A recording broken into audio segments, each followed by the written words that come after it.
టీనేజర్స్లో ఈ మధ్య ఒక ట్రెండ్ చూస్తున్నాం. అంటే ఒకప్పుడు రాముడు మంచివాళ్ళు హీరోని ఒక స్టేజ్లో చూపించేవారు, ఒక స్టైల్లో. ఇప్పుడు స్మగ్లర్స్, యాంగర్ కంట్రోల్ ఉండని వాళ్ళు జీరో అనగానే ఒక పెద్ద హీరో, అది కమర్షియల్ హిట్ అనమాట. సో జనరేషన్స్ అట్లా ఫాలో అవుతున్నాయి. నేను ఇంతే, నేను ఈ స్టైల్, లేకపోతే ఇలా. వాళ్ళకి చెప్పేవాళ్ళు లేరేమో, అంటే ఎలాంటి ఇష్యూస్ వస్తాయి? ఇంకా ఇక్కడ ఒక ఇంపార్టెంట్ పాయింట్ చెప్తా. తగ్గేదేలే అని ఒక కాన్సెప్ట్ చేశాను. ఓకే, తగ్గేదేలే అని ఎవరు అనొచ్చు?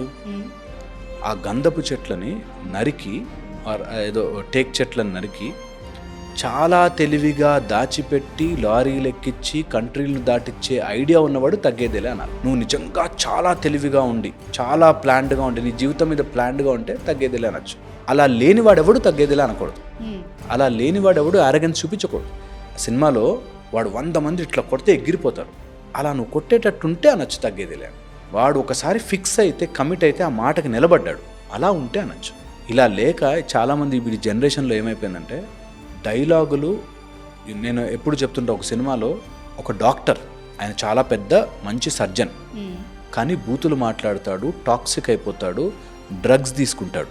సినిమాలో ఏదో బూతులు, ఏం మాట్లాడుతున్నారా మైదా పిండి అనేటతో బూతులు మాట్లాడతాడంట. అలాంటి బూతులు నేర్చుకుంటారు, కానీ వాడు ఒక గొప్ప సర్జన్ అని నేర్చుకోరు.